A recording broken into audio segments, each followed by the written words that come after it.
Hola, ¿qué tal? Muy buenos días, bienvenidas, bienvenidos a la segunda sesión de nuestro módulo sobre Parlamento Abierto. Una disculpa por la espera, eh, tuve algunos problemas aquí logísticos, pero ya vamos a comenzar. Muchas gracias por su paciencia. Permítanme empezar a compartir la presentación para retomar justo donde nos quedamos el día de ayer.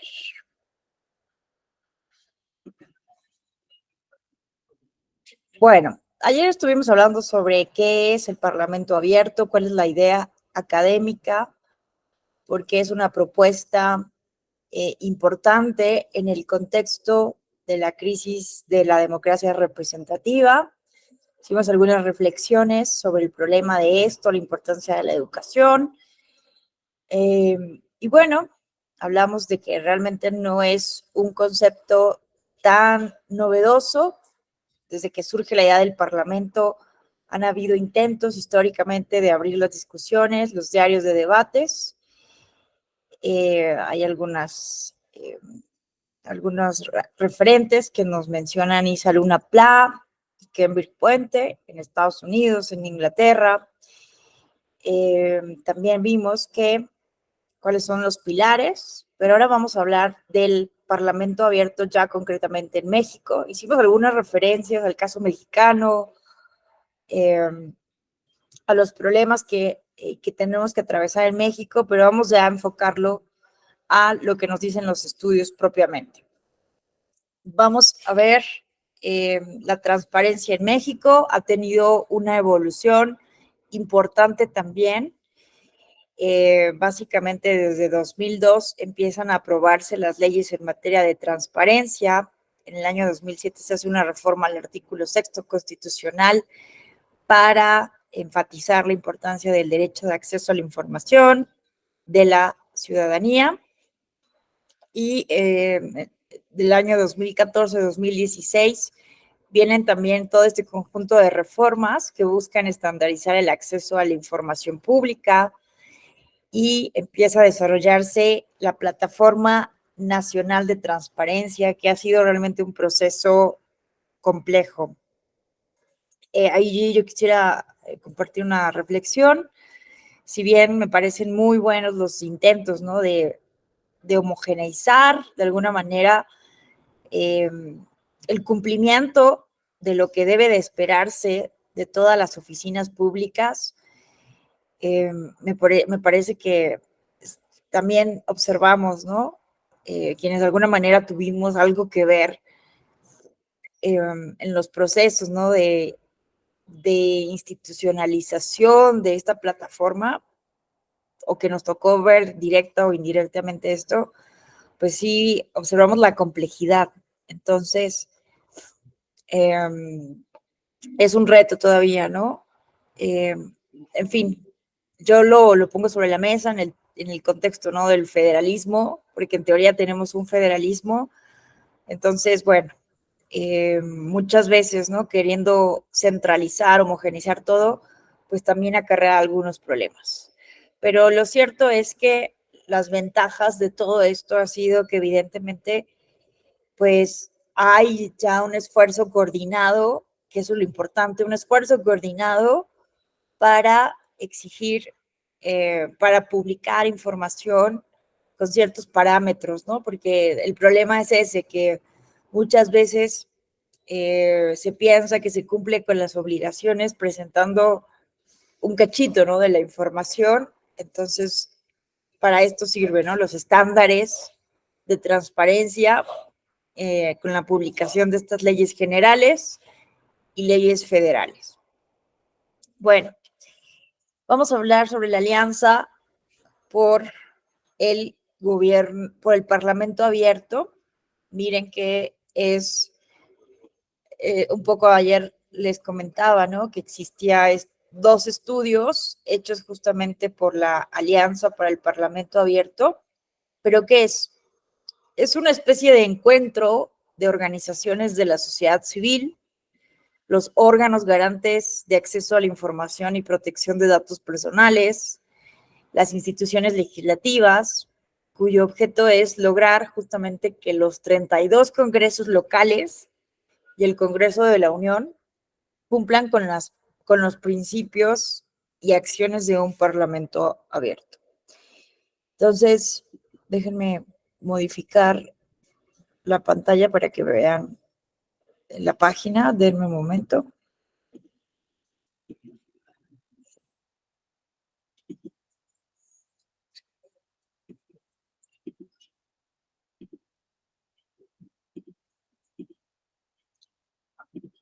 Entonces, miren, hubo una declaración de lanzamiento de esta alianza para el Parlamento abierto. Firmaron diferentes instituciones, órganos del Estado, ¿no? Aquí se hicieron varios compromisos a partir, ¿no?, de la publicación en el Diario Oficial de la Federación, justamente de que se aprobó el reglamento para la organización y funcionamiento de las comisiones del IFAI, del entonces IFAI, ¿no?, y de la Comisión del Gobierno Abierto y Transparencia. Y bueno, aquí se hicieron diferentes compromisos y bueno, la intención era justamente convocar a los congresos de las entidades federativas, a los órganos garantes, a cumplir con los compromisos, los principios, los estándares, con buenas prácticas. Entonces, bueno, han habido, como les decía, 2 estudios, un estudio realizado en 2015 y otro estudio realizado en 2017.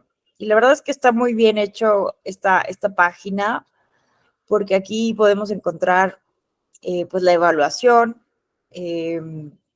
hecha tanto en 2015 como en 2017, ¿no? Vamos a intentar, bueno, vamos a analizar justamente este de 2017. ¿Cuál es el promedio general del país sobre los indicadores que se desarrollaron por los integrantes de esta alianza para el gobierno abierto? 40.5%, ¿no? Eso es como el promedio general en el país. Vemos que hay entidades federativas que, como ven aquí, es muy interesante, es muy adecuada la herramienta de la semaforización, porque podemos observar justo con mayor facilidad qué entidades federativas tienen más elementos de parlamento abierto y qué entidades federativas menos, ¿no? Entonces, el verdecito muy claro es muy satisfactorio, de un 81% a 100% de cumplimiento, y vemos que el más naranja, casi rojo, es de un nivel del 0 al 20% de cumplimiento, ¿no? Entonces, aquí vemos que Chihuahua es de las entidades que están por encima del promedio nacional, con un 60.8%, y Guanajuato con un 69.1%, ¿no? Pero el promedio general es reprobatorio, ¿no? No alcanza el 6, ¿no? Digámoslo así. Y bueno, Ciudad de México también, vean, ¿no? Está por debajo del 50%, del 60%, tiene una calificación insatisfactoria del 40 al 60%. Lo mismo, bueno, Nuevo León, que es una de las grandes ciudades del país, ¿no? 53.6%, un poquito mejor que Ciudad de México, pero Jalisco, ¿no? También, que es una de las grandes ciudades, bueno, Jalisco que cuenta, ¿no?, con Guadalajara, una de las grandes ciudades del país, lo mismo Monterrey en Nuevo León, ¿no? 42.3%. Entonces, pero vean, Estado de México, que es la entidad federativa, ¿no?, con el mayor padrón electoral, 22.7%. Entonces, pues bueno, vemos que hay muchas asimetrías en nuestro país, ¿no? Justamente el Estado de México alcanza un nivel de mucha insatisfacción, ¿no? Bueno, pero ¿cuáles son los principios que se evalúan y a partir de ahí las diferentes variables. Miren, entonces, vean, me gusta mucho la página realmente, porque aquí vamos dando principio por principio. Son 10 principios y cada principio tiene sus diferentes indicadores.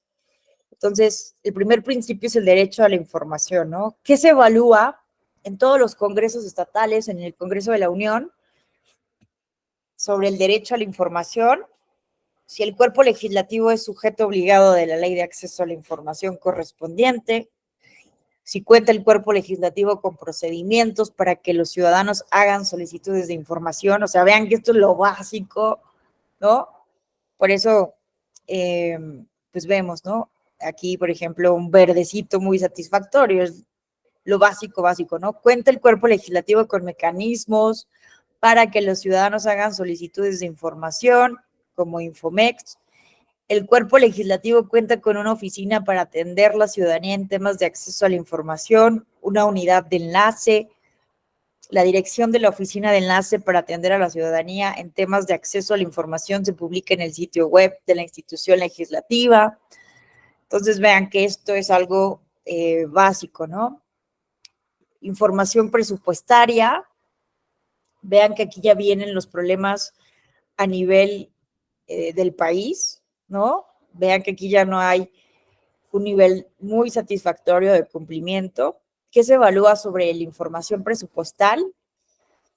Si el presupuesto del Congreso, tanto aprobado y ejercido, está disponible, si está disponible el presupuesto aprobado anual del órgano legislativo para el ejercicio fiscal en curso y al menos si el presupuesto ejercido a nivel trimestral también está disponible. Entonces vemos que a nivel de todo el país hay un porcentaje de insatisfacción. ¿Qué otra cosa se evalúa? Bueno, aquí también vean, podemos ver cuántos congresos alcanzan esa calificación, ¿no? 15 de 34 congresos. Vean, aquí porque tenemos un porcentaje en rojo sobre el segundo indicador, porque solo lo cumplen 2 de 34 congresos, ¿no? Si hay un presupuesto aprobado y ejercido de los órganos de gobierno en la Cámara, si está disponible el presupuesto aprobado anual de la mesa directiva o de la Junta de Coordinación Política. También, este es uno de los mayores problemas, ¿no? ¿Cómo gastan el presupuesto estos órganos de gobierno de la Cámara? Es uno de los espacios donde hay muchísima discrecionalidad. Entonces, vean cómo solamente 2 congresos de todo el país cumplen con esta transparencia en torno a cómo gastan los órganos de gobierno de los congresos. Bueno, aquí vemos que hay 0 nivel de cumplimiento en todo el país y es en relación al presupuesto aprobado y ejercido en las comisiones. No está disponible, bueno, para 2017, ¿no? Insisto, no hay ahorita una evaluación similar con los mismos indicadores para la legislatura actual, bueno, a partir de que llega Morena en mayoría legislativa al Congreso de la Unión. No tenemos esa información. No sé qué está ocurriendo en la alianza por el Parlamento Abierto que no se ha hecho. Esperemos que pronto se haga un estudio. Esto es, recordemos, un estudio hecho hasta el 2017. Y bueno, pudiéramos pensar que han habido avances lineales o progresivos en comparación con 2015 y no, tampoco es así. Hay varios rubros en que sí se ha avanzado a nivel promedio nacional, pero hay rubros en donde se ha ido para atrás. Entonces, bueno, las comisiones es otro de los lugares donde hay absoluta discrecionalidad. ¿Cuánto se gasta en las comisiones? Comités, unidades similares, lo mismo. El presupuesto que se aprueba y ejerce en los centros de estudio. Recordemos que hay órganos de investigación, institutos de investigación, ¿no? Como el Belisario Domínguez en el Senado de la República. Entonces, esa información tendría que ser de acceso público, ¿no? ¿Cuál es el presupuesto aprobado y ejercido por estos institutos de investigación? Bueno, hay mejor cumplimiento. Bueno, vean también, ¿no? Hay mucha discrecionalidad en el presupuesto aprobado y ejercido por cada grupo parlamentario, el presupuesto aprobado y ejercido por legislador. Hay mejor cumplimiento sobre los informes trimestrales del gasto del órgano legislativo en general, publicación de los resultados de las auditorías contables y financieras, las contrataciones públicas, licitaciones públicas. Bueno, aquí hay un nivel un poco más alto de cumplimiento en 15 de 34 congresos estatales. Y bueno, aquí abajo también podemos ver entidad por entidad. Ahorita hacemos un análisis así, más detenido entidad por entidad. Pero bueno, es que aquí ya se puede ir viendo, miren. Aquí ya se puede ir viendo por principio, ¿no? ¿Quiénes cumplen con el derecho a la información con lo mínimo? La mayoría, pero vean, Chiapas tiene un 40%. O sea, Chiapas es de los estados que no cumplen ni con lo más básico, ¿no? Bueno, ahorita vemos entidad por entidad. Lo que quiero es que veamos qué se evalúa más o menos y cómo andamos a nivel país.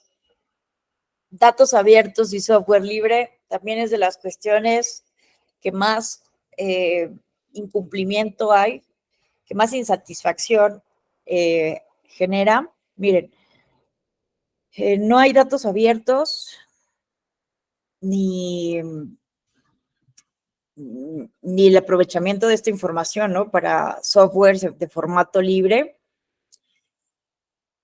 Por ejemplo, sobre el listado de representantes, si es publicado de manera estructurada y descargable en un formato abierto y no propietario. 5 congresos hacen esto nada más. El listado histórico de representantes de al menos 2 legislaturas inmediatas anteriores es publicado de manera estructurada y descargable en un formato abierto, no propietario, solamente uno de 34 congresos. Esto es bien relevante porque es por regla general, ¿no? Que se debe de resguardar la información histórica de los órganos legislativos. Muchas veces llegan las nuevas legislaturas, las nuevas administraciones de los órganos legislativos y quitan esa información de las páginas. Se vuelve como un archivo no accesible para la ciudadanía. Entonces, bueno, solamente un congreso tiene un listado de representantes de las 2 legislaturas inmediatas anteriores. ¿Cómo podemos hacer la ciudadanía una evaluación, informarnos adecuadamente? Ayer hablábamos, ¿no?, de la importancia de informarnos, pero ¿cómo nos vamos a informar si no hay información disponible para comparar el ejercicio legislativo, ¿no? Para saber quiénes eran los legisladores antes, después, quiénes se reeligieron, quiénes no, en fin. Base de datos de los asesores parlamentarios y sus consultores, si se publica una base de datos de comisiones y comités de manera estructurada y descargable, si se publica una base de datos de las versiones públicas de las declaraciones patrimoniales de manera estructurada y descargable en formato abierto y no propietario. Nadie publica una base de datos del registro de votaciones de manera estructurada y descargable en formato abierto y no propietario. Imagínense eso, sería una herramienta increíble, ¿no? Poder tener un registro puntual de las votaciones que permitiera hacer análisis estadísticos. Sería algo realmente útil para evaluar, para hacer estudios de política pública. Alguien puso aquí.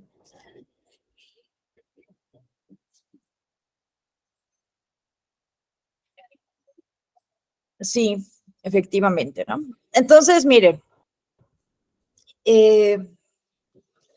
bueno, esto al menos hay más satisfacción. Legislan a favor del gobierno abierto 28 de 34 congresos del país. Hay leyes, cuentan con leyes que permiten e impulsan la participación ciudadana la rendición de cuentas y el uso de tecnologías en el Congreso. Eso es importante también, ¿no? Que exista legislación que genere estas vías para la apertura legislativa. Entonces, bueno, es una buena noticia que al menos sí están haciendo esas leyes, 28 de 34 congresos. Hay leyes que permiten o impulsan la participación ciudadana, la rendición de cuentas y el uso de tecnologías, 23 de 34 congresos, aunque claro, ¿no? Una cosa es que esté en el papel, que esté legislado, que exista un reglamento para permitir la participación ciudadana, y otra cosa es que se promueva esa participación realmente, que se socialice esa información, que se haga pública, que se publicite, que se hagan campañas para promover esa participación y que realmente se permita, ¿no?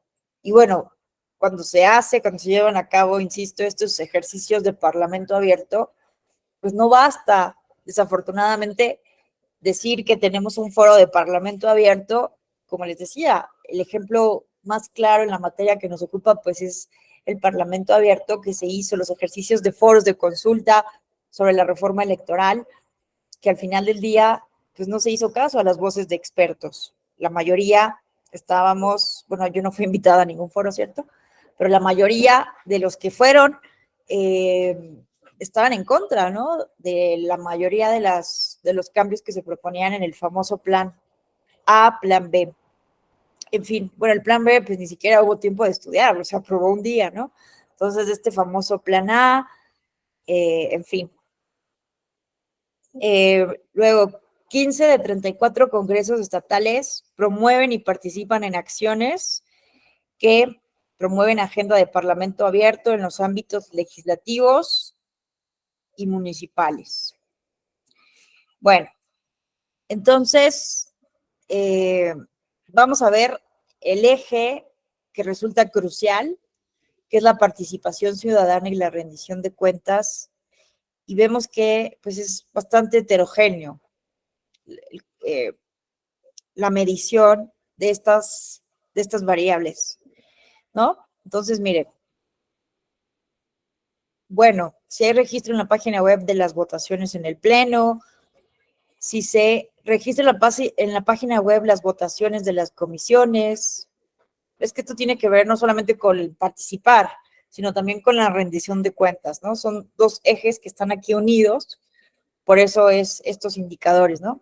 Registro de asistencia de las y los legisladores, registro de asistencia de las y los legisladores a las sesiones de las comisiones. Solamente 13 de 34 congresos publican eso, ¿no? No sabemos si realmente las legisladoras y legisladores están asistiendo a sus trabajos en las comisiones.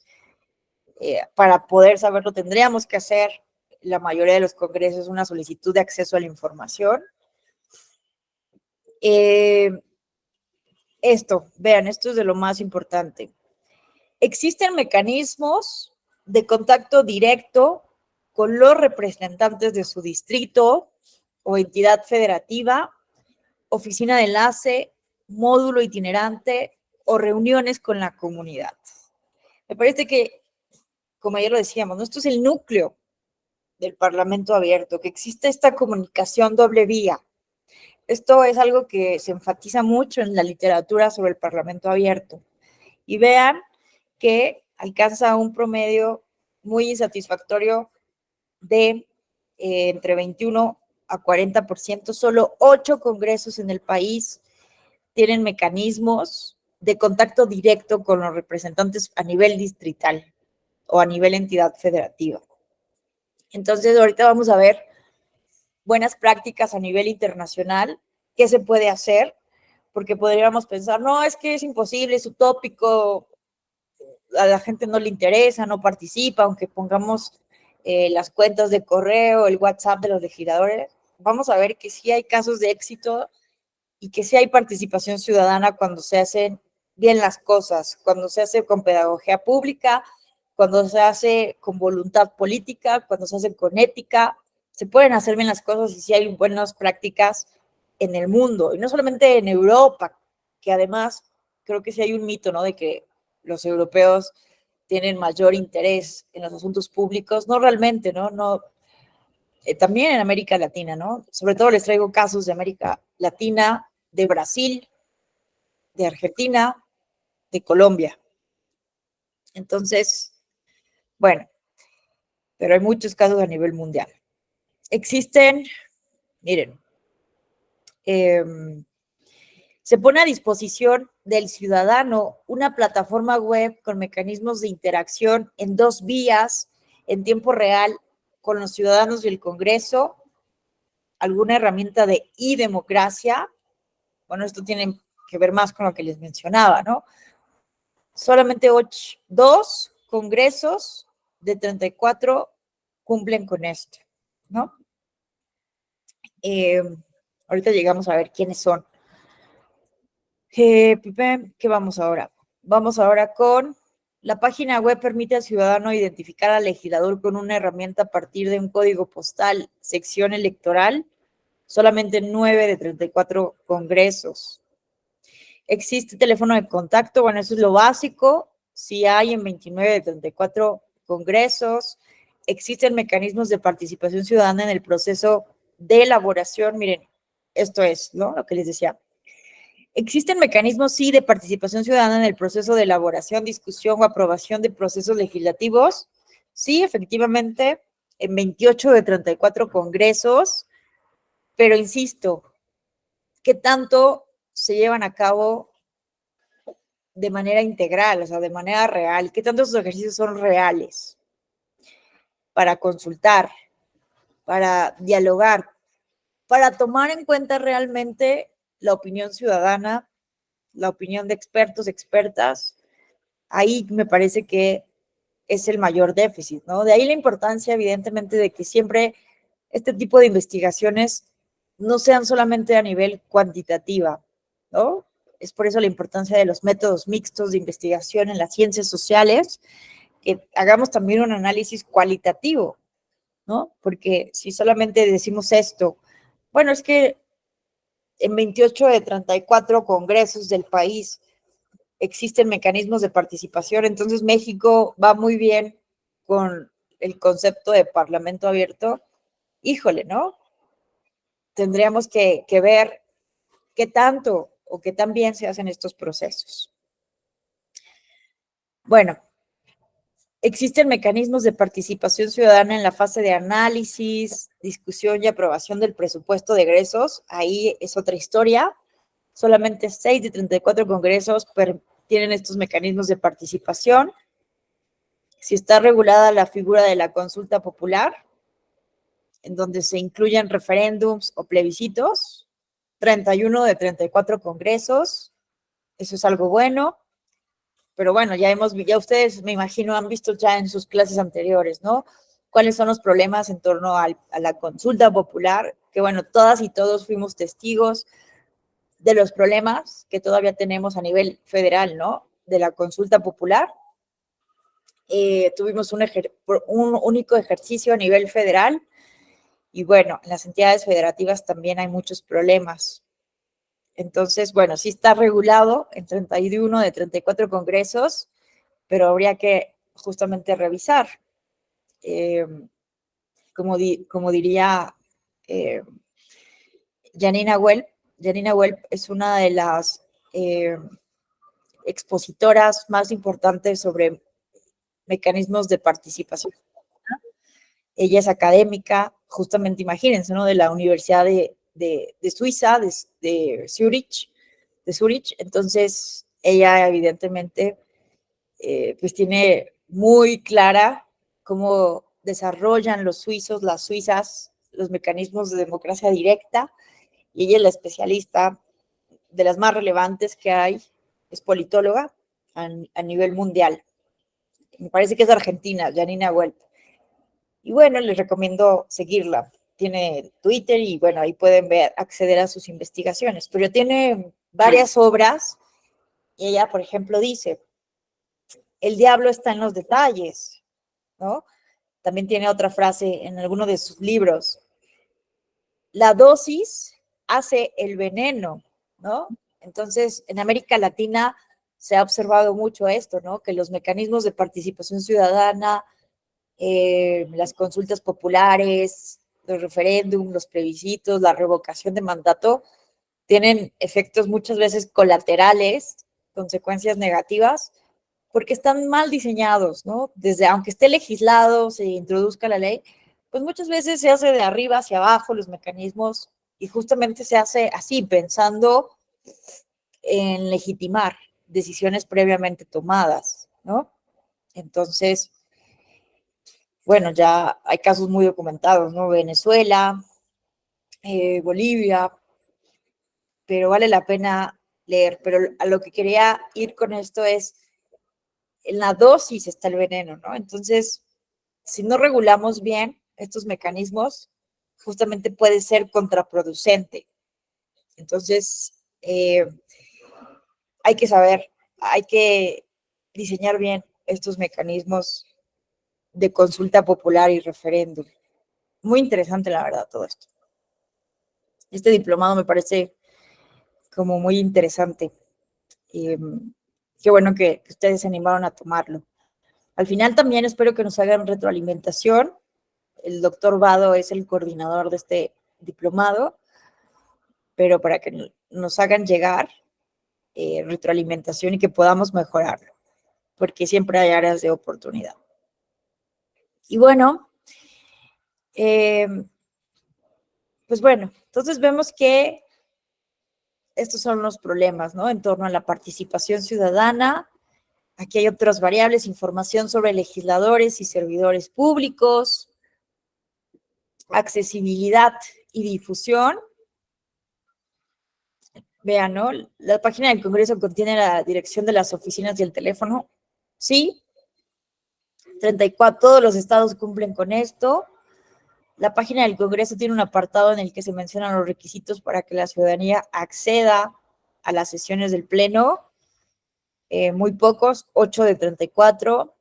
La página del Congreso tiene un apartado en el que mencionan los requisitos para que la ciudadanía acceda a las sesiones de las comisiones. Solo un Congreso en todo el país. Esto tendría que ser una posibilidad, ¿no? Que podamos asistir a las comisiones. Existe la obligación de transmitir sesiones del Pleno en vivo, algo básico ya en estos tiempos de YouTube, ¿verdad? Solamente 19 de 34 tienen esa obligación. Existe la obligación de transmitir sesiones de comisiones en vivo, solo 7 de 34. Archivo digital en audio, video de las sesiones del Pleno y de las comisiones, bueno, ahí hay más, 21 de 34. Y bueno, información parlamentaria, ¿qué tanto se informa al ciudadano de manera sencilla y explícita sobre las funciones del cuerpo legislativo? 21 de 34 lo hacen.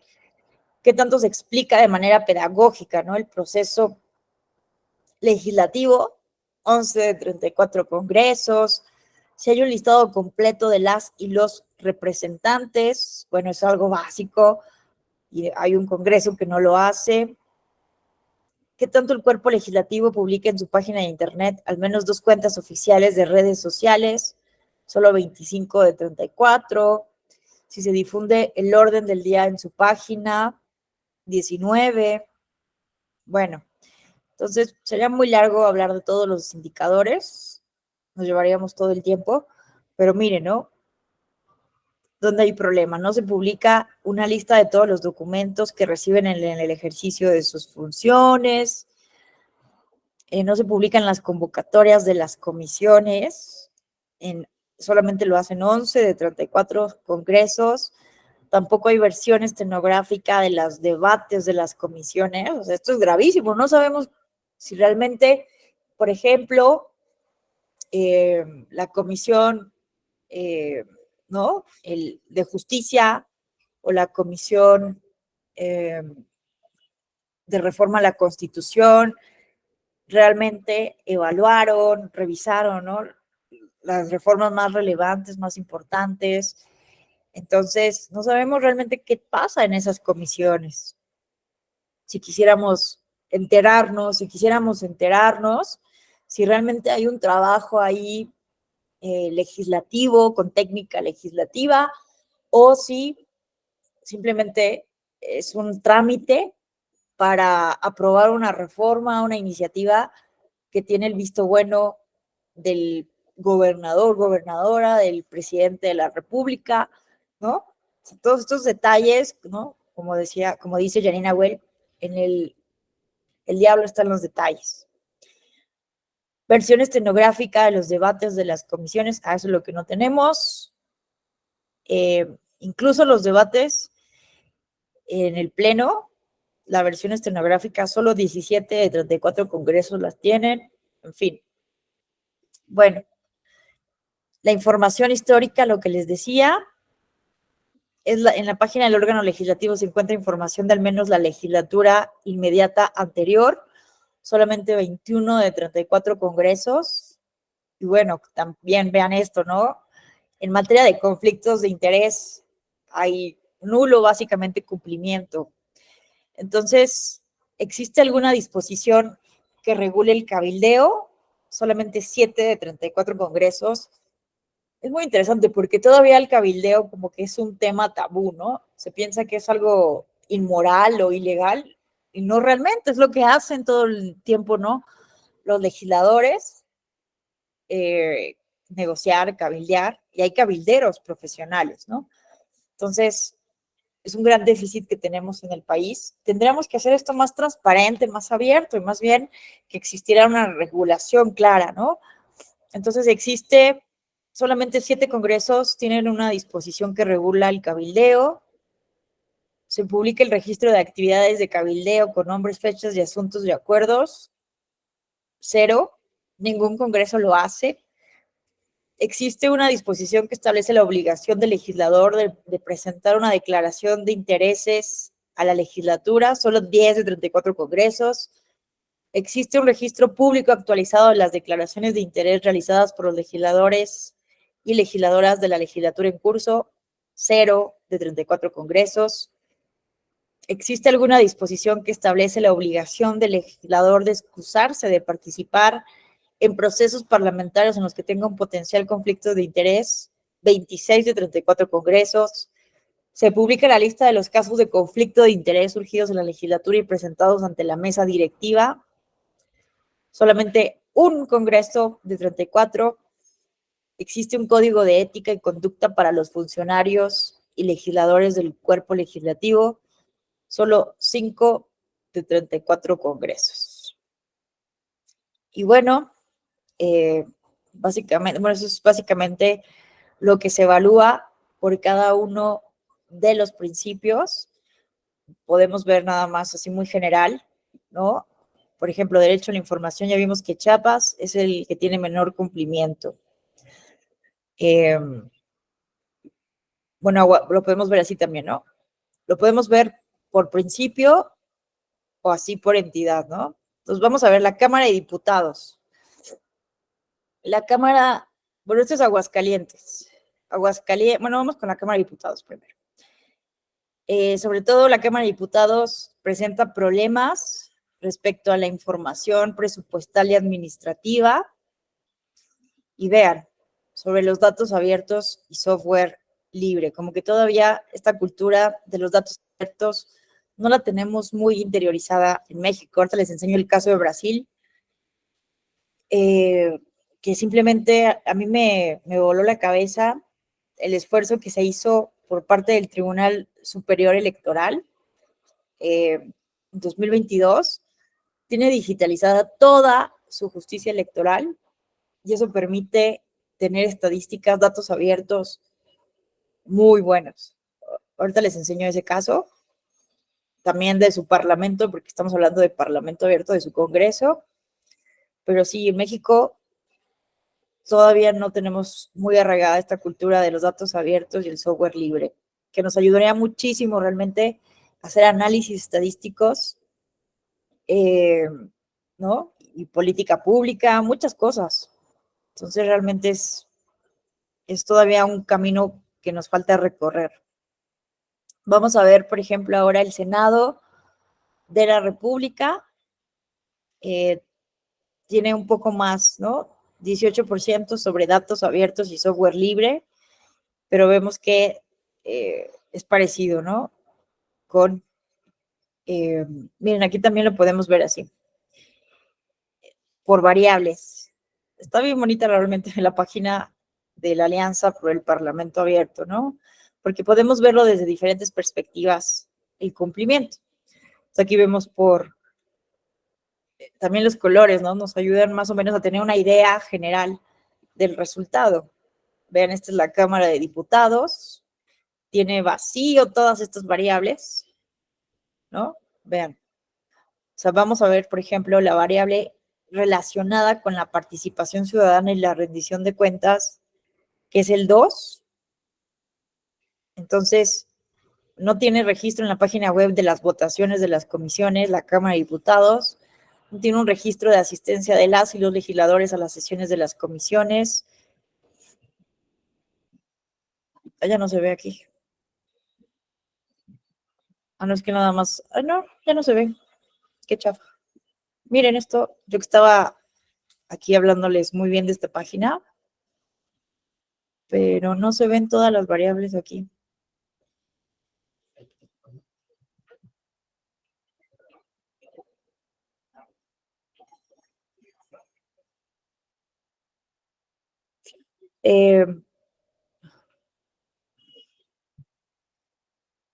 Bueno, sí se ve. Bueno, aquí no sé por qué esos 3 no se ven, que están en 0. Hay que aquí como un errorcito, pero todo lo demás sí se está viendo. Bueno, también les invito a que ustedes, ¿no?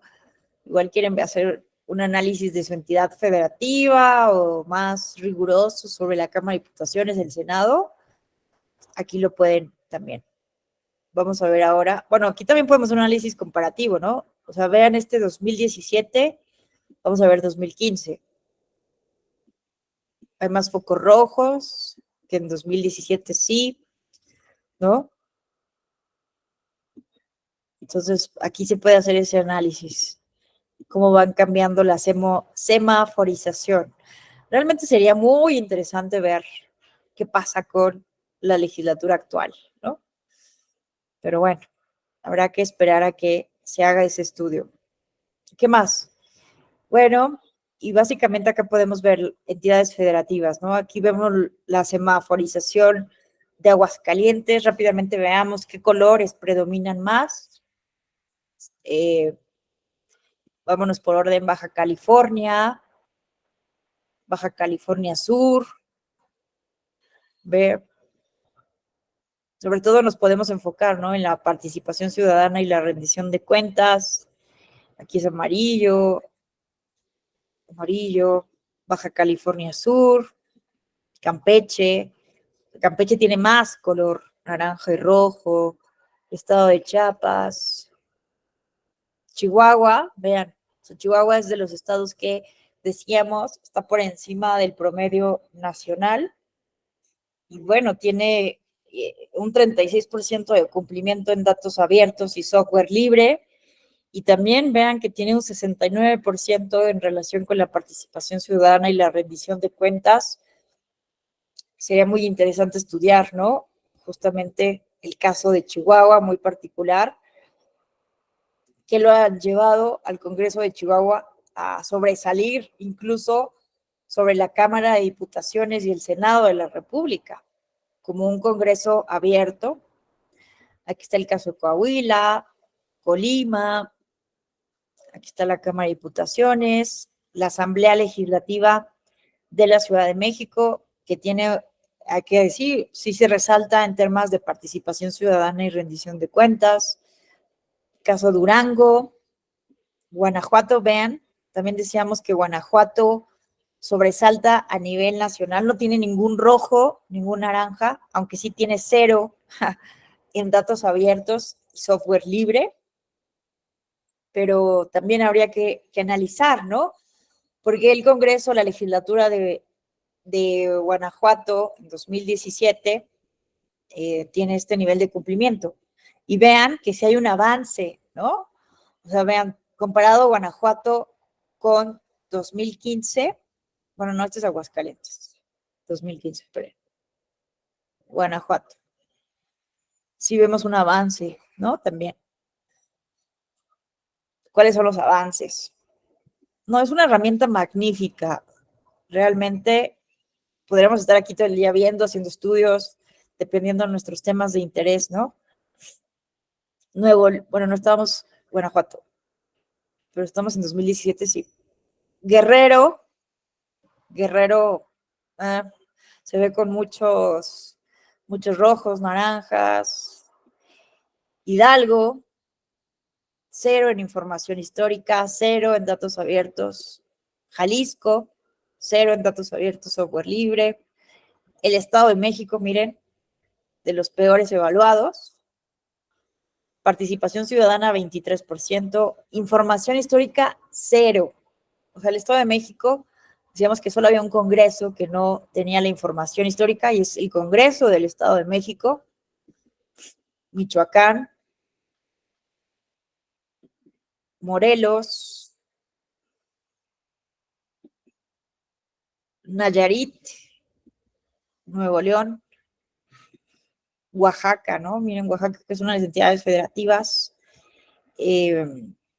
pues muy relevantes en términos, ¿no? Por ejemplo, de la población indígena, de los pueblos, comunidades indígenas.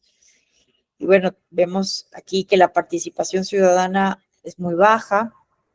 Puebla, Querétaro, Quintana Roo, Yucatán, miren, tiene 0 en información presupuestal administrativa, 0 en información histórica. Antes estaba hablando de otra variable. Datos abiertos y software libre, igualmente 0, como todo el país. Pero ¿por qué me salté? No, sí, y Zacatecas. Me salté esto, ¿verdad? San Luis Potosí, el Senado de la República, se ve más verde, ¿no? Que muchas entidades federativas. Todavía su problema es los datos abiertos y el software libre. Vean, Sinaloa tiene 0, ni siquiera legislan a favor del gobierno abierto en Sinaloa. Sonora, Tabasco, Tamaulipas, Tlaxcala, Veracruz, Yucatán y Zacatecas. Bueno, no podríamos, ¿no?, hacer un análisis tan exhaustivo ahorita, pero miren, se puede descargar toda esta información en DSB, descargar en Excel y descargar el documento, el análisis que se hace, el análisis cualitativo. Aquí pueden ver justamente el análisis de toda esta información hecha por los diferentes especialistas. Aquí se describen cómo se construyeron estos indicadores, toda la metodología. Se han ido mejorando, ¿no? Se mejoraron, se trataron de mejorar, no cambiar mucho, porque si no, cuando se cambian los indicadores de un estudio a otro, pues ya no se vuelve comparable. Simplemente perfeccionaron algunas cosas. Entonces aquí se dan los resultados por principio, ¿no?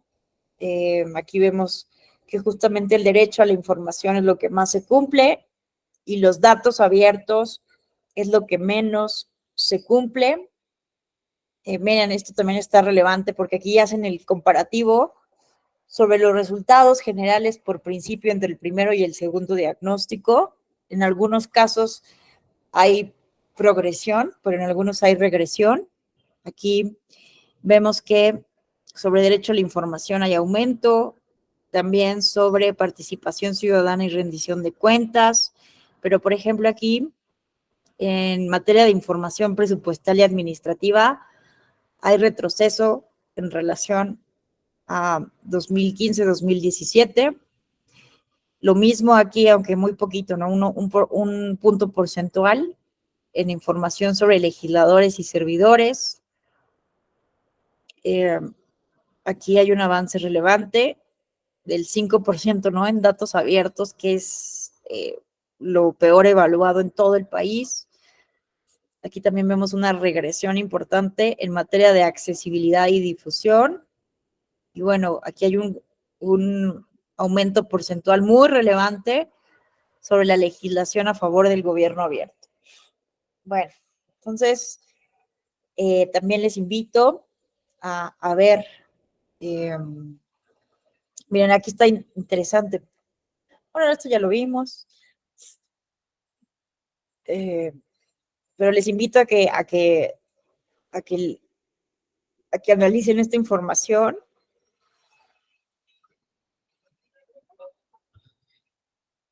porque ya se hace como el análisis cualitativo, ¿no? También se explican, al menos se describen todo esto. Y bueno, aquí también vemos, ¿no? Las entidades federativas por derecho a la información, participación ciudadana. ¿Qué entidades federativas tienen mayor cumplimiento en este eje nuclear? Participación ciudadana y rendición de cuentas. Nuevo León, Tamaulipas, Puebla, Guanajuato, el Senado de la República, Durango, Chihuahua, Tabasco, Quintana Roo, Colima y Ciudad de México. ¿Quiénes están por los niveles más bajos? Guerrero, Baja California Sur, Yucatán, Sinaloa, Querétaro, Oaxaca, Morelos, el Estado de México y en último lugar, Campeche.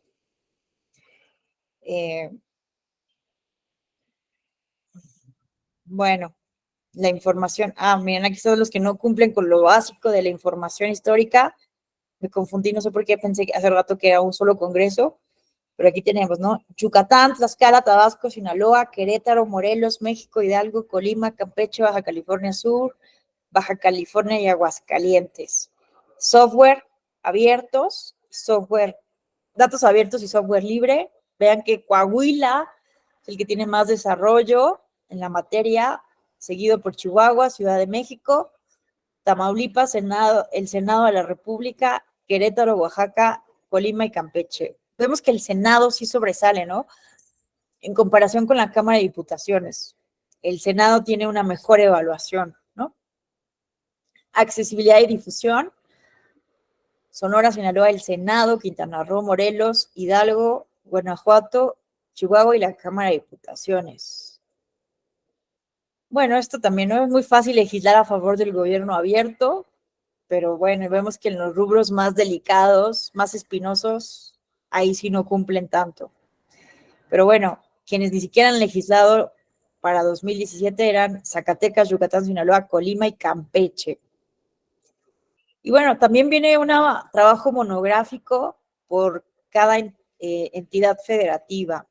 Entonces aquí también podemos ver el porcentaje de mujeres que integraron las diferentes legislaturas, la afiliación partidista, eh, las fechas de los periodos ordinarios, la población que representa a este órgano, el sueldo base por diputado y la comparación de los principios por diagnóstico, ¿no? Esta que es el Congreso de la Unión, bueno, esta es la Cámara de Diputados, por ejemplo, tuvo una disminución de 2015 a 2017 en el tema de la participación ciudadana y la rendición de cuentas, tuvo una disminución también en la información presupuestal y administrativa. Entonces, miren que me gusta mucho realmente este trabajo, este estudio, porque sí podemos hacer análisis desde diferentes ángulos, ¿no? Entonces, bueno, aquí está el Senado de la República, también tenemos todo ese trabajo monográfico y bueno, aquí por entidad. Entonces, pues realmente aquí podemos echarnos un clavado, les invito, para tener un conocimiento más profundo o indagar sobre cada una de nuestras entidades federativas. No sé si hasta aquí alguien quisiera hacer algún comentario, aportación, reflexión, pregunta.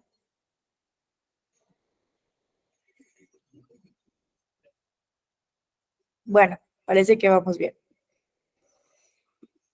Recuerden que pueden alzar la mano en cualquier momento, comentar, aportar, cuestionar. Estamos en un espacio académico. Bueno, entonces, ¿cuáles son los retos del Parlamento abierto en México? Bueno, a nivel del Congreso de la Unión, básicamente no. La ley orgánica del Congreso General de los Estados Unidos Mexicanos, pues limita realmente la puesta en práctica de acciones de Parlamento abierto porque establece que las reuniones de las comisiones podrán ser públicas solamente si así lo acuerdan sus integrantes. Entonces, una de las principales restricciones que se observan por las personas especialistas en este informe sobre los problemas que enfrenta el Congreso de la Unión, ¿no? Que, bueno, si quieren son públicas y si no quieren son cerradas las sesiones de las comisiones. Y bueno, hay aquí algunos intentos. Bueno, aquí está la página de la Plataforma Digital Nacional, el Parlamento Abierto del Senado de la República. Hay un intento ahí, ¿no? Miren, me marca error. Entonces, bueno, todavía falta, bueno, es que el estudio, ¿no? Hasta el 2017, pero miren, aquí hay, se está haciendo un esfuerzo ya, miren, aquí hay datos abiertos del Senado de la República. Nos explican qué son aquellos datos gratuitos y libremente usados, reutilizados, redistribuidos por cualquier persona para cualquier fin lícito. Entonces, el inventor Tim Berners-Lee, inventor del World Wide Web, desarrolló un modelo donde se propone una clasificación respecto a qué tan abiertos y usables son los datos que pueden ofrecer una institución. Entonces, bueno, aquí hay datos abiertos del Senado de la República. Eso también, ¿no? Es algo que podemos hacer. Dado que ese estudio llega hasta 2017, eso podríamos hacer ahora, ¿no? Ver si hay avances o qué hay ahorita, hoy en día, en la página del Senado de la República o en la Cámara de Diputaciones. Entonces, miren, aquí ya hay información, podemos explorar sobre las comisiones.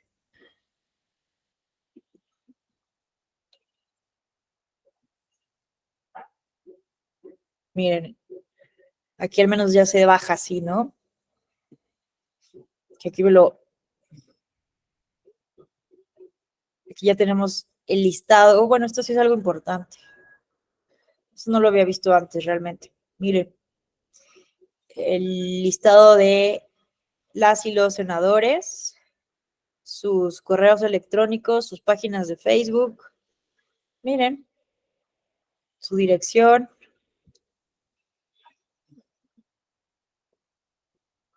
Bueno, esto sí es un avance, ¿eh? Porque eso antes no estaba. Bueno,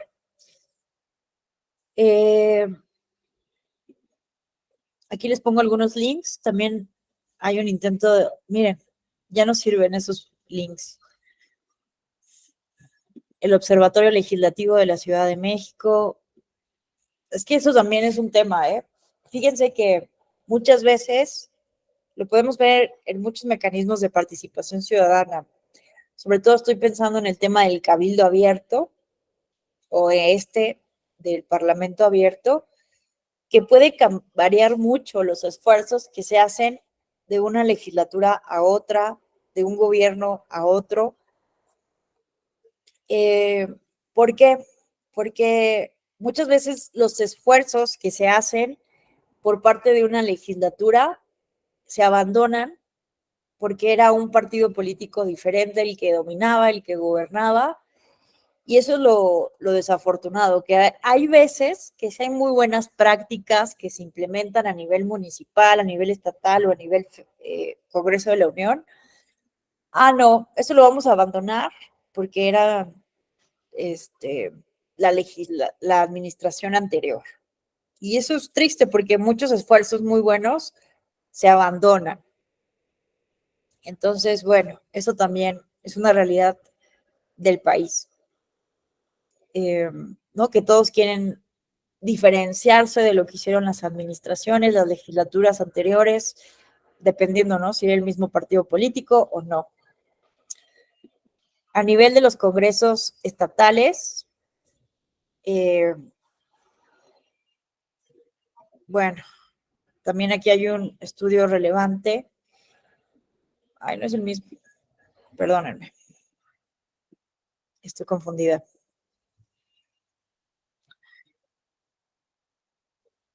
Ah, no solo eran comentarios, espérenme. Ay, estoy perdida.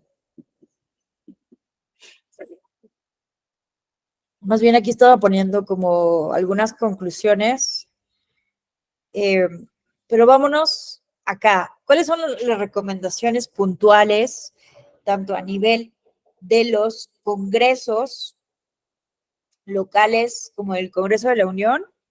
Bueno, nos dicen estos, el observatorio, miren, este sí es el otro documento que les quería enseñar. Aquí está. Está también este documento que es relevante, es el Observatorio de Transparencia Legislativa y Parlamento Abierto. Otra herramienta que también, otro informe que también recomiendo mucho leer, aparte de los informes de evaluación de la Alianza por el Parlamento Abierto. Y miren, básicamente aquí nos explican qué es esto del Parlamento Abierto, ¿no? Cuáles son las funciones del Poder Legislativo, las dimensiones del Parlamento Abierto. Es una metodología un tanto diferente a lo que vimos con el otro estudio. Y aquí justamente se hace selección de 4 congresos estatales. Es un estudio más enfocado. Se justifica por qué esos congresos son los que se seleccionan.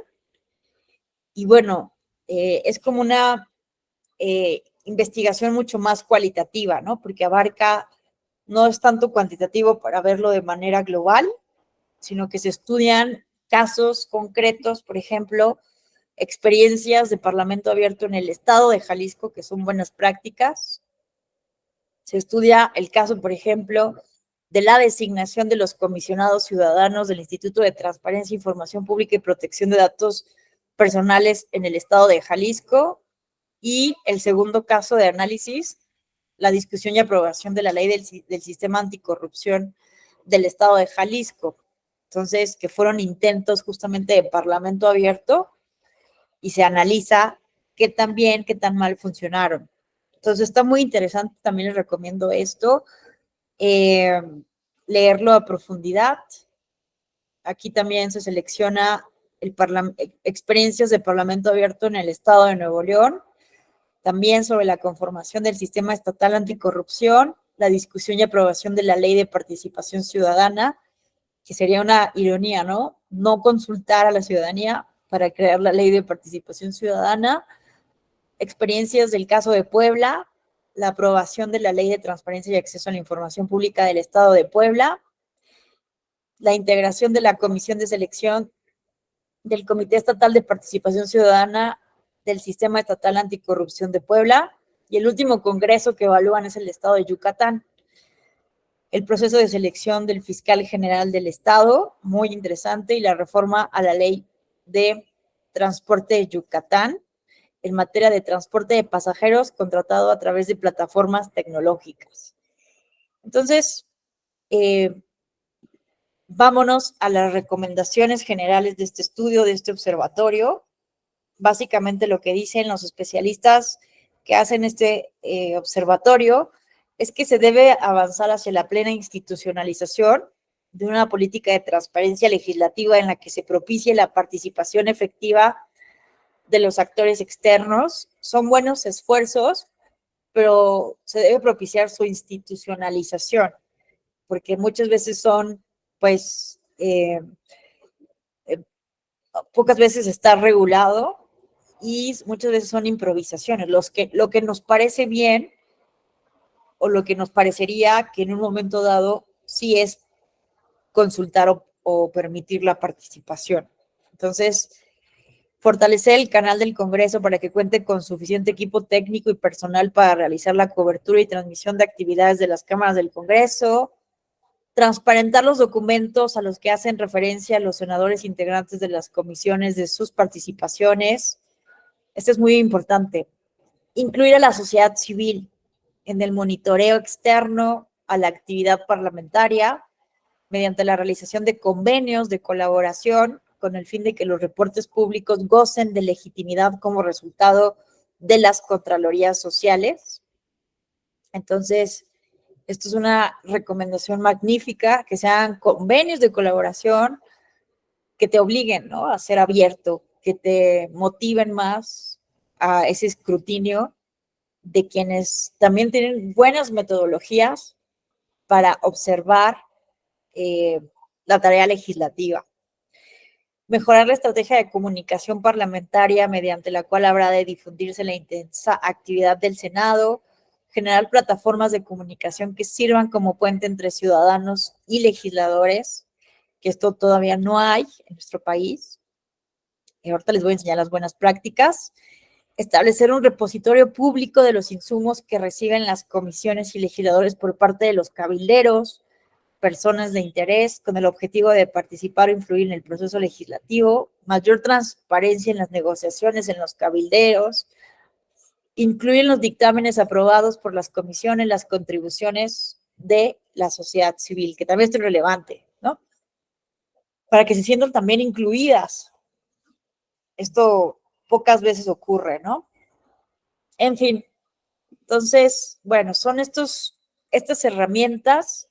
Hay más herramientas, más estudios, pero para tener un acercamiento con el tema del Parlamento abierto en México, estos dos insumos me parecen fundamentales. Vámonos ahora con las buenas prácticas a nivel internacional. Bueno, aquí les traigo algunos casos de América Latina para que vean que sí es posible a nivel Latinoamérica, ¿no?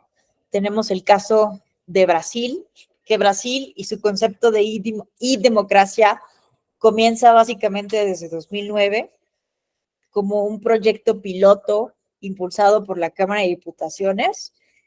Planteaba la creación de comunidades legislativas virtuales que alberguen discusiones en torno a dos proyectos de ley, uno sobre la política de cambio climático y otro sobre el Estatuto de la Juventud. Entonces, básicamente fueron estos dos programas pilotos en Brasil los que empezaron a introducir las posibilidades para tener una e-democracia, una democracia digital en la Cámara de Diputaciones. Y han tenido resultados tangibles, estos proyectos que se han ido expandiendo más allá de esta política de cambio climático y del Estatuto de la Juventud. Fíjense que aquí tenemos un resultado muy tangible. Explica Suárez, un investigador, que dentro del periodo comprendido entre junio de 2011 y julio de 2012 hay evidencia de que las actividades desarrolladas por este proyecto fueron el germen de dos leyes, ¿no? O sea que sí, la participación ciudadana a partir de estas plataformas llevaron a la creación de dos legislaciones, ¿no? Entonces hay datos concretos. Entonces, bueno, aquí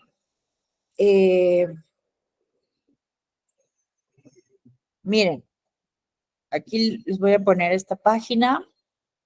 Esta es la plataforma de e-democracia de Brasil. Entonces, miren, tiene 8 años ya de experiencia comprobada, reconocida nacional e internacionalmente, congrega diferentes mecanismos. Miren, no solamente es un solo mecanismo, tiene diferentes portales. Entre ellos está el portal de la Cámara de Diputados, Transparencia Internacional y la Cámara Legislativa. Pero miren, aquí están las herramientas concretas.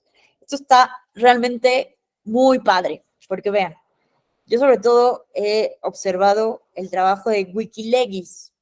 Wikileaks también ha sido reconocido a nivel internacional como una muy buena práctica.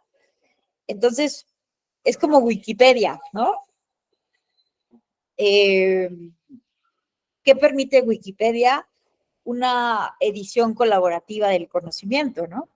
Entonces, Wikileaks justamente permite justamente a los ciudadanos y ciudadanas editar los textos de las iniciativas legislativas, artículo por artículo. Entonces, a mí esto me parece de las cosas más bellas que se pueden hacer. Entonces, imagínate que se presentara la iniciativa de reforma electoral y que la ciudadanía podamos, a través de una plataforma institucional bien diseñada, opinar artículo por artículo, inciso por inciso, decir esto es inconstitucional, esto no, esto sí, ¿no? Y que justamente sí se ha tomado en cuenta por las y los legisladores. Entonces, pero tiene otras herramientas, ¿no? Otras como las audiencias interactivas, que se puede interactuar con los legisladores de manera en vivo, a partir, ¿no? De justamente las tecnologías, o simplemente una plataforma para expresar opinión sobre los asuntos que afectan la vida pública de los internautas, ¿no? De la ciudadanía en general. Entonces, vamos a ver si podemos entrar a la página de Wikileaks, que hace mucho que no entro.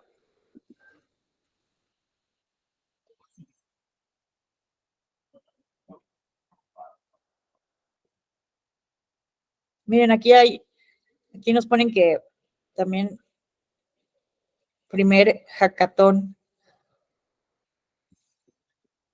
Espérenme. No, esa es una noticia.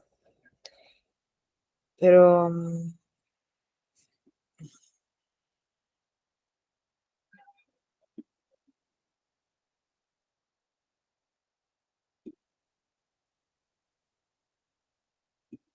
aquí está. Miren, aquí está la herramienta.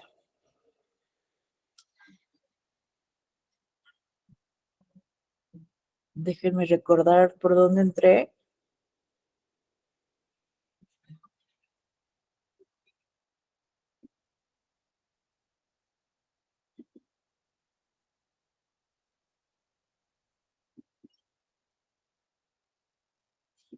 Ay, no recuerdo cómo entré la vez pasada.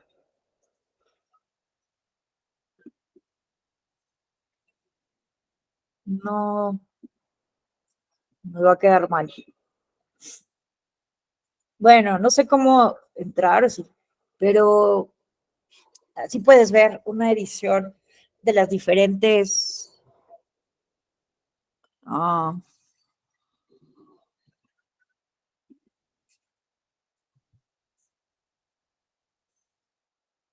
aquí está. Creo que aquí está.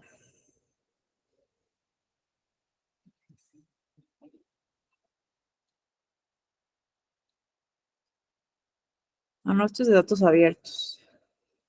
Bueno, discúlpeme, no recuerdo cómo, pero soy testigo de que se puede editar. Es que según yo aquí tenía el link, pero no lo puse. Esperen.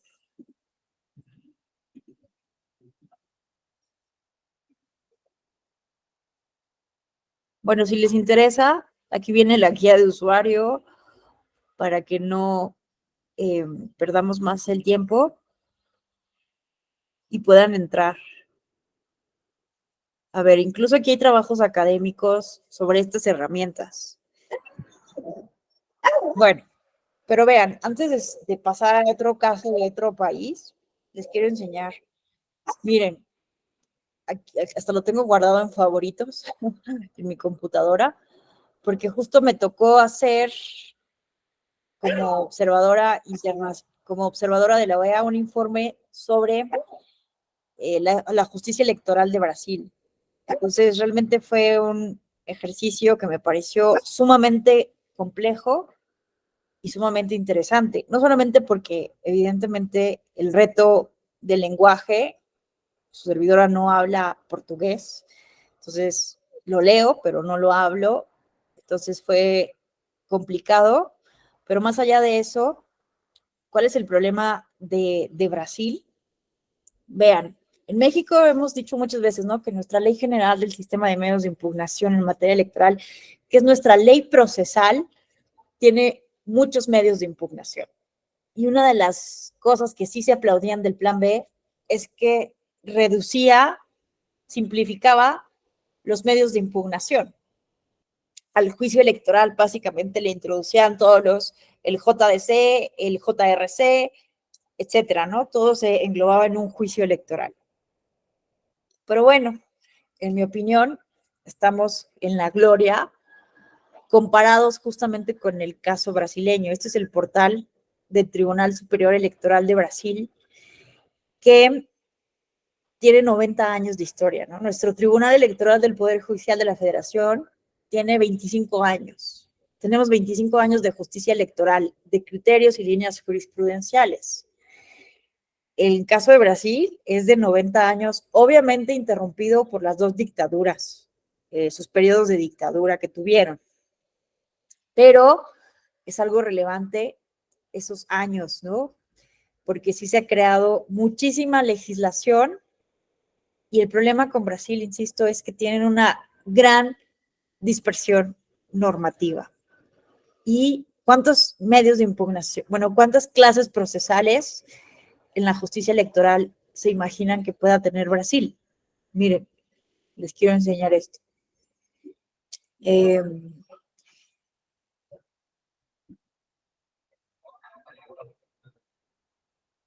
Miren, aquí está el proceso judicial electrónico. Hoy en día es obligatorio la presentación del juicio en línea, ¿no? Para la justicia electoral digital, al menos a nivel regional. ¿Cómo está estructurada la justicia electoral en Brasil? Muy brevemente, está el Tribunal Superior Electoral, que además es súper interesante porque en México tenemos una división. Tenemos el Tribunal Electoral, que resuelve impugnaciones, es la autoridad jurisdiccional.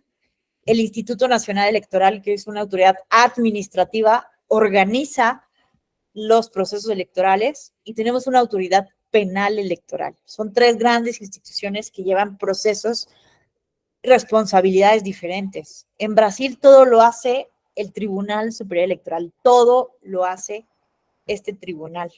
Entonces, una bestia, realmente hablando, en términos de la autoridad del poder. Entonces, simplemente para que veamos que estamos en la gloria en términos de los medios de impugnación de nuestra justicia electoral, tiene más de 150 clases procesales. No estoy bromeando, miren esto. Aquí tenemos, ¿no?, la acción de impugnación del mandato electivo para impugnar ya justamente la validez de una elección de un candidato específico, la acción de investigación judicial electoral para investigar actos de desvío o de abuso del poder económico o el poder político, acción de justificación de desafiliación partidista. Bueno, obviamente no vamos a leer todo, pero son más de 150. O sea, realmente, por eso, ¿no? No me parece grave que existan tantos medios de impugnación en nuestra Ley General del Sistema de Medios de Impugnación, más los medios de impugnación que se han creado jurisprudencialmente, porque no solamente ese es el problema en Brasil, que tengan, vean, 150 clases procesales, porque todo lo clasifican: tutela cautelar antecedente, tutela anticipada antecedente, términos circunstanciados, suspensión de seguranza civil, además de que llevan procesos penales. Los magistrados y magistradas también resuelven la justicia penal electoral. Entonces el Ministerio Público trabaja de la mano también con el Tribunal Superior Electoral. Realmente es muy, muy interesante, pero realmente estudiarlo es muy complejo porque además, vean esto, esta acción de impugnación del mandato electivo está regulada en el artículo 14 de la Constitución Federal de 1988, pero esta acción de investigación judicial electoral está regulada en una ley complementaria en su artículo 22. Y esta acción de justificación de desafiliación partidista está regulada en una resolución del Tribunal Electoral. Que esto está muy interesante porque te puedes salir de tu partido político sin perder. Es que Brasil ya reguló lo que en México tenemos de, ¿cómo se llama esto? De los chapulines. Brasil lo tiene regulado. Si tú estás siendo un legislador de un partido político, de un grupo parlamentario, y durante tu periodo legislativo renuncias a tu partido político sin una justificación, pierdes tu mandato y se convoca una elección extraordinaria. Entonces está realmente bueno porque salvo que existan casos de violencia o que realmente hay injusticias o violación de la normativa partidista, que serían casos justificados para renunciar a un partido político, pierdes tu cargo porque la ciudadanía está votando por listas también, ¿no? Por partidos políticos. Entonces, bueno, hay una acción de justificación de esa desafiliación partidista y esto está regulado en una resolución administrativa del Tribunal Superior Electoral. Entonces, imagínense, más de 130 clases procesales regulados en una gran cantidad de normas electorales bien diferentes, porque además su código electoral es preconstitucional. No, no, no. Realmente fue muy interesante hacer este estudio, este análisis, pero muy, muy desafiante por esta gran dispersión normativa. Pero lo que les quiero enseñar es también, y vean cómo aquí lo tengo guardado hasta en favoritos, es que me encantó esta página. Ah, no, esto es una resolución. No,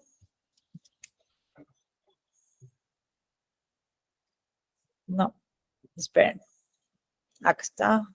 No, esta es la página del tribunal. Es que aquí, según yo, tenía las estadísticas procesales electorales, pero ya no sé por qué lo quité. Ah, no.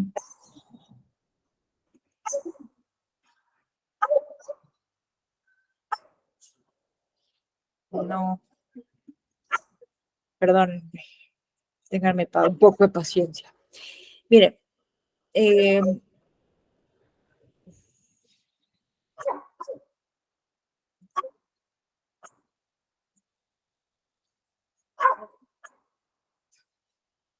aquí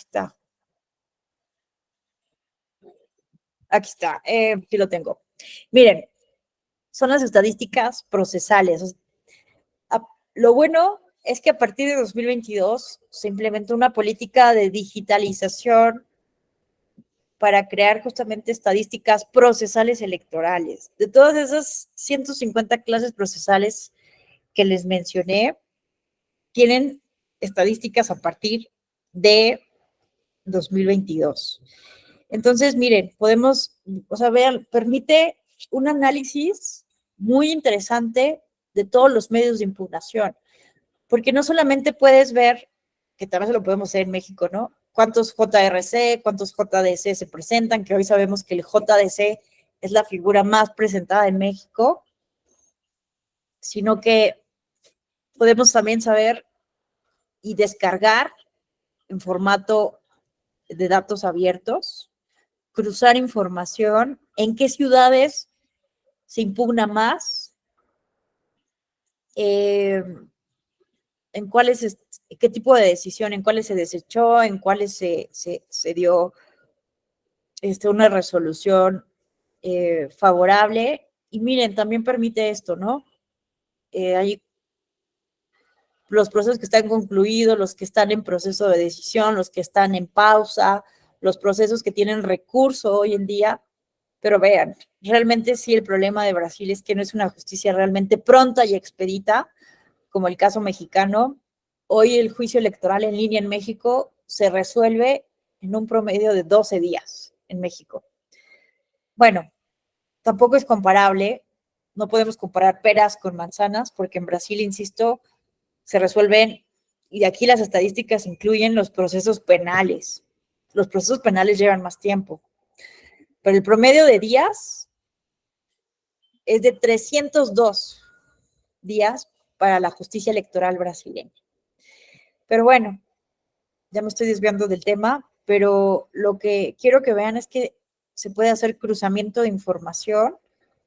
A mí me parecería maravilloso realmente que pudiéramos tener eso en nuestra justicia electoral, porque hay esfuerzos buenos de estadística judicial, de datos abiertos ya en el Tribunal Electoral, por ejemplo, pero el problema es que no tenemos digitalizada nuestra justicia electoral 100%, a pesar de que ya se implementó el juicio electoral en línea, es muy poco utilizado problemas de comunicación institucional, evidentemente, pero también hay mucha desconfianza todavía a estas herramientas.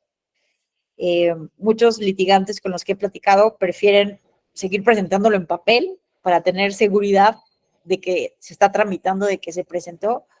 Les da miedo usar la plataforma. Entonces, bueno, hay mucho en qué trabajar, pero vean lo que permite esta digitalización, porque en México lo que tenemos que hacer para hacer estadísticas, tanto en la Suprema Corte de Justicia de la Nación como en el Tribunal Electoral, es una traducción del modelo analógico al modelo digital. Es en serio. Tuve oportunidad de trabajar en la Dirección General de Transparencia y Estadística Judicial de la Suprema Corte de Justicia de la Nación, y es en serio. Hay un departamento que se encarga de traducir lo analógico, las acciones de inconstitucionalidad, que además hay que esperar a que presten los expedientes.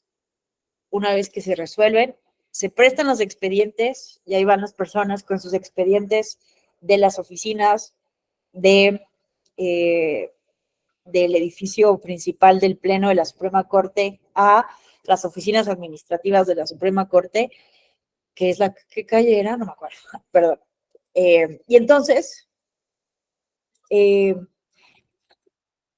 oficinas, o sea, realmente hay personas que el papel, después de meses de que ya se resolvió, están haciendo una gran base de datos que sí se diseñó en el sistema @Alex para poner el sentido de la resolución, el tema de la acción de inconstitucionalidad, y lo que ha permitido hacer análisis muy buenos estadísticos. Pero el problema es que son lentos. Ese es el problema. Entonces, vean lo que permite la digitalización de la justicia. Me parece algo muy, muy relevante, porque además podemos ver de manera inmediata no solamente los números, descargar todos estos formatos en formato libre. Aquí se pueden descargar, pero también podemos accesar directamente al proceso, directamente al expediente. Simplemente confirmamos que no somos un robot. Bueno, siempre les quiero enseñar cosas y justamente lo que selecciono no está. Espérenme. Es que muchas veces, a ver, ciérrate. Ay, no, ya le cerré. Bueno, no importa, porque me estoy desviando del tema. Solamente les quería hablar de que Brasil, como vean, en la Cámara de Diputados empieza esta iniciativa de e-democracia desde el 2009 y esta digitalización de la justicia electoral empieza desde 2022, o sea, muy, muy reciente, el año pasado, pero la verdad es que sí son impresionantes los resultados a los que se pueden llegar, el análisis que se puede hacer, el cruzamiento de información, y que además esto también está en la página de su Suprema Corte de Justicia, que tiene una plataforma incluso, bueno, son diferentes las plataformas, pero también te permite descargar datos abiertos. Por ejemplo, esta. Y, por ejemplo, la justicia electoral acaba de declarar a Bolsonaro hace unos días inelegible ya por 9 años. Entonces, bueno, podemos aquí entrar justamente. Ay, ¿por qué no encuentro? Me está haciendo quedar mal esta página con ustedes. Pero bueno, de verdad que les prometo que cuando analicé la elección de Lula, aquí se puede encontrar estos procedimientos. Bueno, ¿qué te permite hacer esta página? No solamente hacer un análisis con datos abiertos, sino ver las estadísticas mensuales. Tienen una página también de las candidaturas, estadísticas de las candidaturas, cuánto hagan gastado cada uno de los candidatos. Bueno, les invito a que lo vean. No nos vamos a detener más porque nos va a llevar toda la vida. Ya se nos está agotando el tiempo.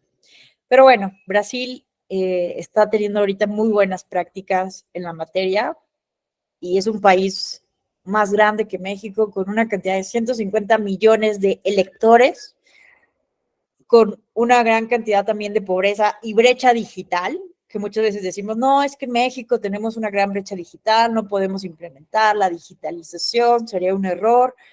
Y vean, ¿no? Hay el caso de Brasil, está poniendo un buen ejemplo a nivel Latinoamérica. Tenemos el caso también de Argentina, el voto ciudadano impulsado por la Cámara de Senadores permite que la ciudadanía envíe comentarios o aportaciones directamente y se busca ver qué tan de acuerdo no está la ciudadanía con ciertos proyectos.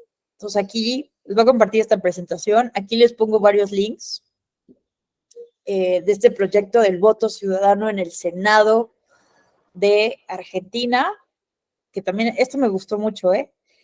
Podrían mejorar mucho la plataforma, pero vean esto, ley, detalles, vestimenta y calzado.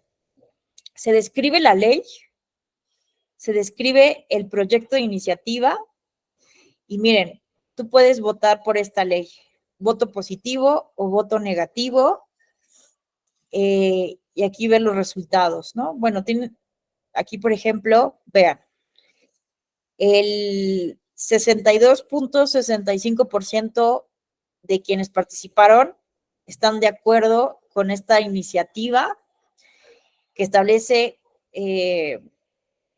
bueno, aquí no nos vamos a detener a explicar, a leer esto, pero vean, esto es muy interesante, ¿no? Porque es una forma de medir la aprobación ciudadana, el pulso ciudadano, que eso hacen mucho los suizos.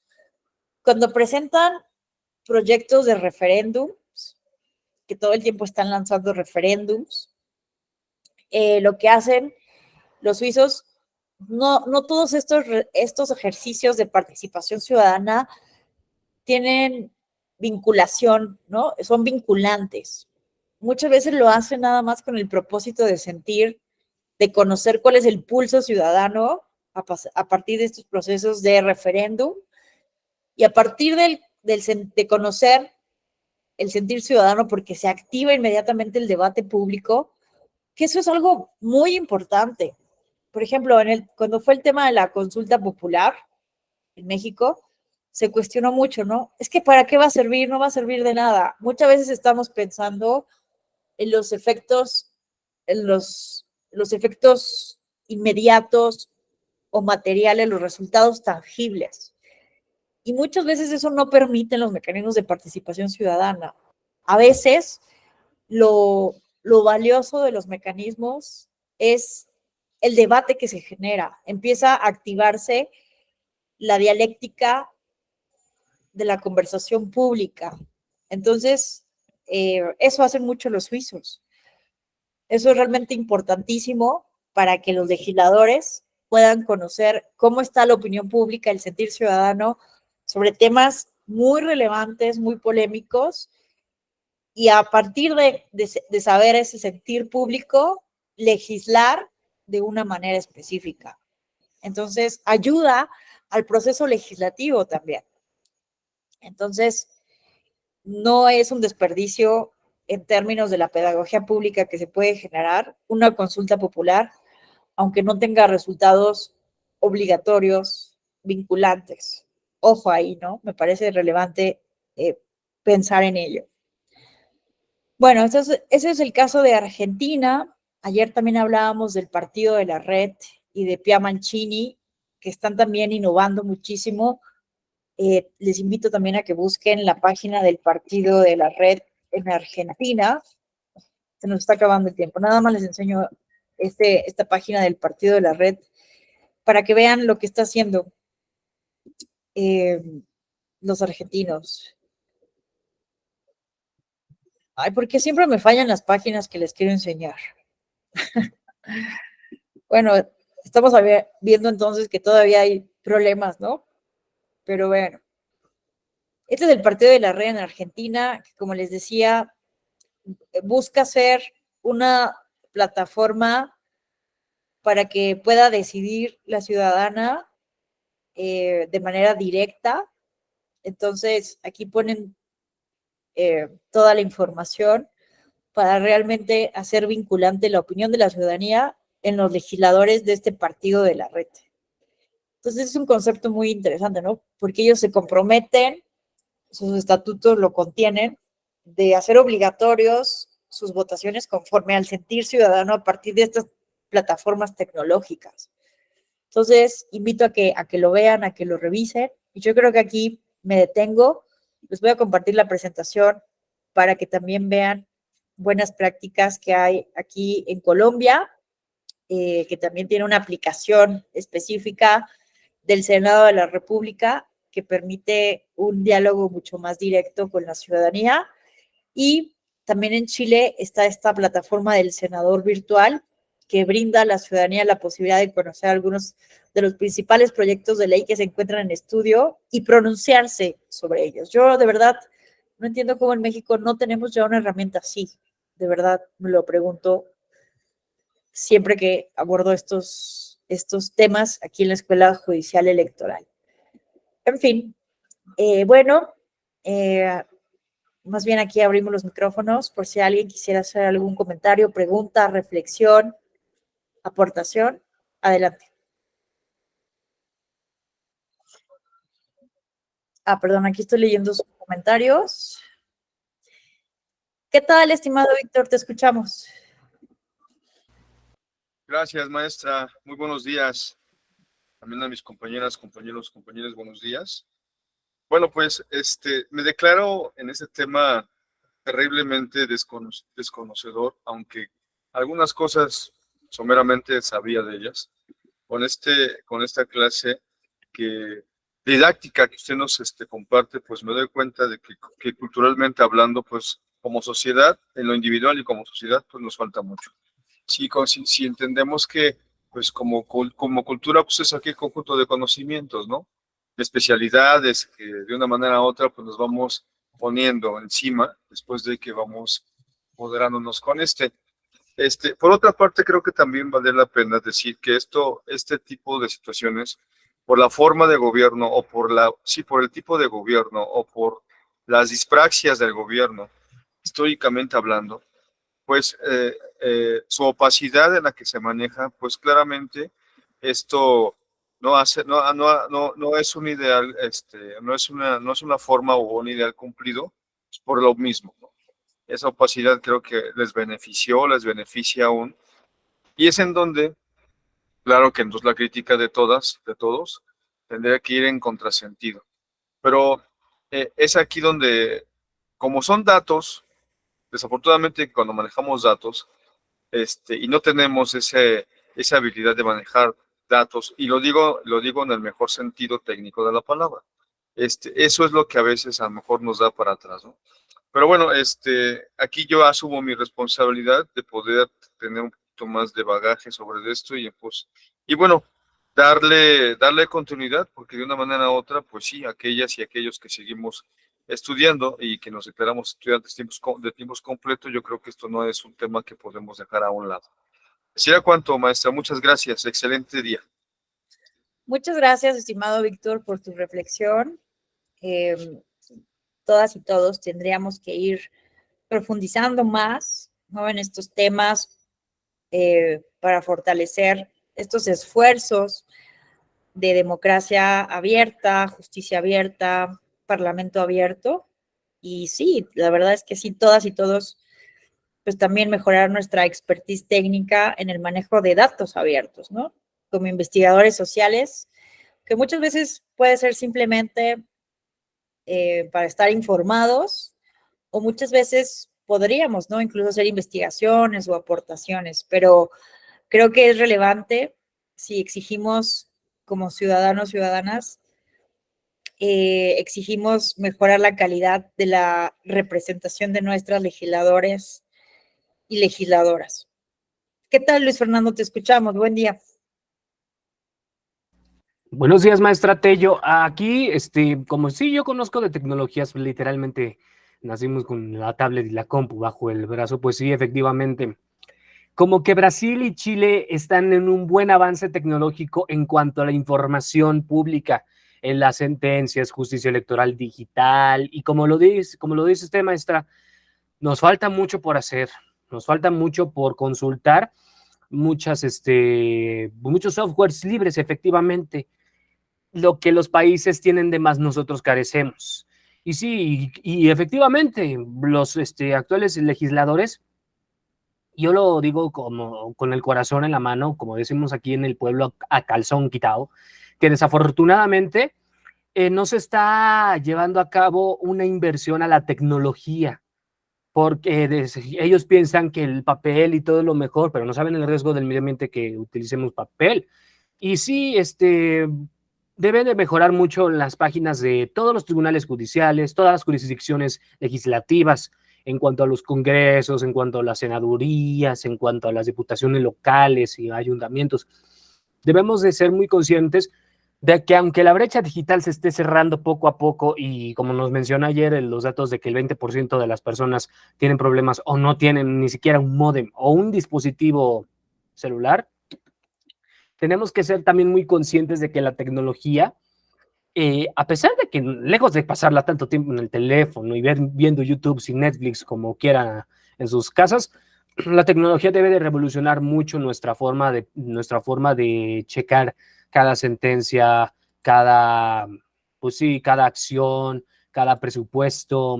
O sea, todo tiene que estar bien transparentado, tiene que estar bien notificado, bien mostrado ante la ciudadanía que tenga interés en consultar, o puede que también como investigador, como soy politólogo, me pueda servir para analizar cada presupuesto o cada sentencia o cada juicio o cualquier información habida y por haber.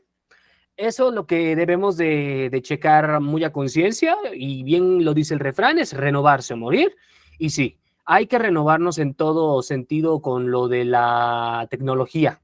Y pues sí, como lo dice el compañero, como la mayoría de los compañeros que son de la generación de los 70s, 80s, no conocen tanto así la tecnología, pero como nosotros, los jóvenes, sí tenemos las habilidades de manipular con las manos una computadora, una tablet y checar información varía, pues sí, tenemos nosotros el deber de poder conocer más a conciencia y que también la ciudadanía se preocupe porque las tecnologías deben prevalecer en todo momento para con la información pública que las autoridades, sean ejecutivas, legislativas y judiciales, nos están ofreciendo. Gracias por tus comentarios, por tus aportaciones, Luis Fernando. Efectivamente, tenemos retos por delante y bueno,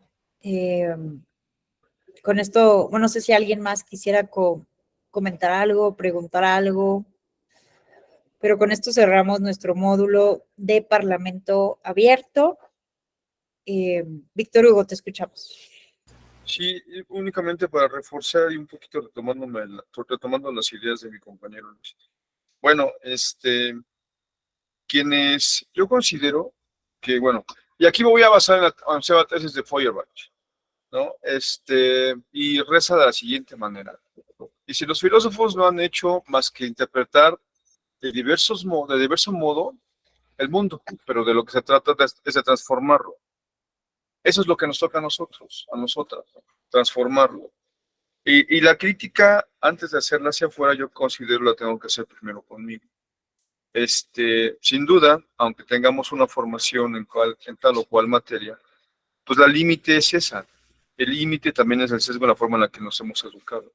El concebir el mundo como algo terminado, pues también considero que eso no debería ser.